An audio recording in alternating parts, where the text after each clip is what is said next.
নমস্কার বন্ধুরা, সোমার পাই মিশেল থেকে আপনাদের সবাইকে স্বাগত। আজকে আমি বানাতে চলেছি বেগুন মশলা। চলুন দেখে নেওয়া যাক আজকের এই সুন্দর রেসিপিটি।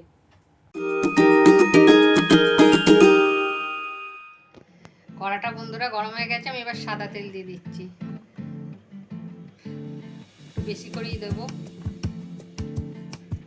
আর বন্ধুদের একটা টিপস বলে রাখি, কোনো ভাজাভুজি করলে সাদা তেলে করবেন, তাহলে তেলটা কম লাগে। সরষের তেলে যেমন তেলটা আনে, কোনো ভাজাভুজি করতে অনেকটা তেল লাগে, কিন্তু সাদা তেলে কোনো জিনিস ভাজলে দেখবেন তেলটা খুব একটু কমই লাগে।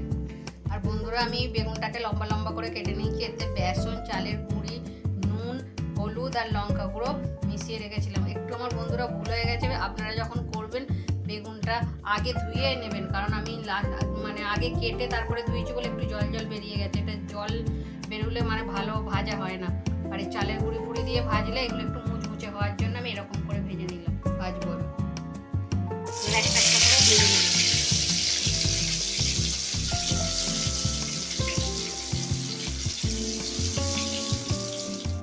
বন্ধুরা, আমি এই তেলেই করছি, কারণ বেসন দিয়ে তো ভেজেছি, একটা বেসনের এটা পড়েছে, ওটা কিছু হবে না। ওই তেলেতে আমি রসুন বাটা,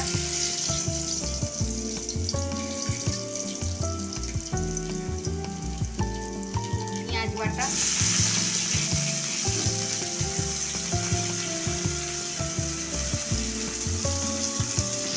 একসাথে এবার ভেজে নেব।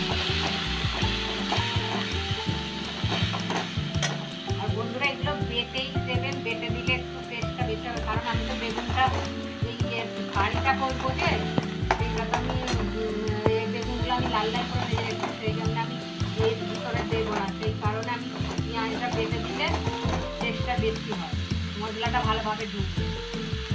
আর বেগুনগুলো দেখুন আমি এরকম করে লাল লাল করে মুচমুচে করে এরকমভাবে ভেজে নিচ্ছি। আপনারা এরকমভাবে মুচমুচে করে ভেজে নেবেন।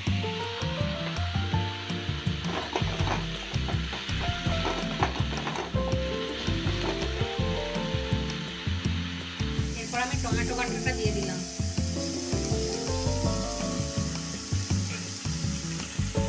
এইটা আমি ভেজে নেব।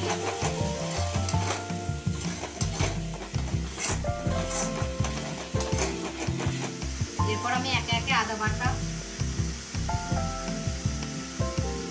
লঙ্কা গুঁড়ো, হলুদ গুঁড়ো, জিরে গুঁড়ো,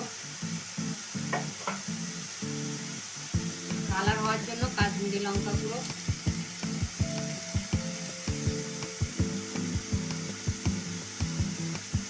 স্বাদ মতো নুন।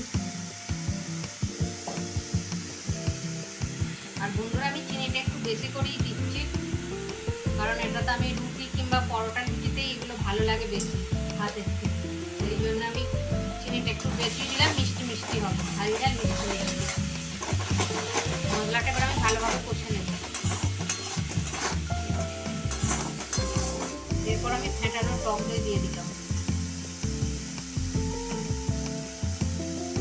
4 চামচের মতো দিয়ে দিলাম।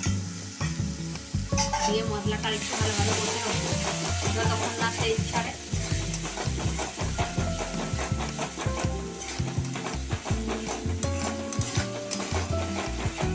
আর বন্ধুরা, এটা আমি এতে পেঁয়াজ দিয়ে করছি, এটা আপনারা নিরামিষও যেদিন করবেন করে খেতে পারেন, খুব ভালো লাগে।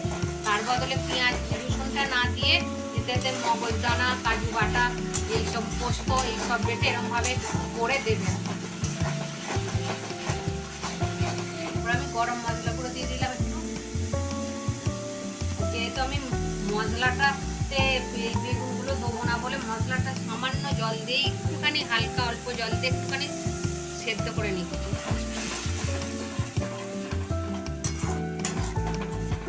শেষে বন্ধুরা এই ধনেপাতা কুচিগুলো দিয়ে আমি এবার নামিয়ে নেব।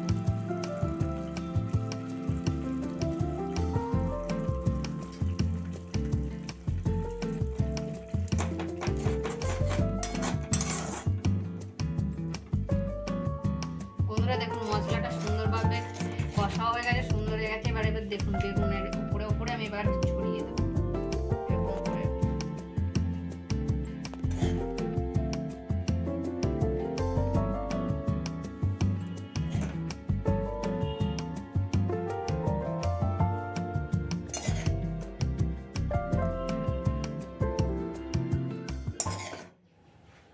বন্ধুরা আমার বেগুন মশলা রেডি হয়ে গেছে।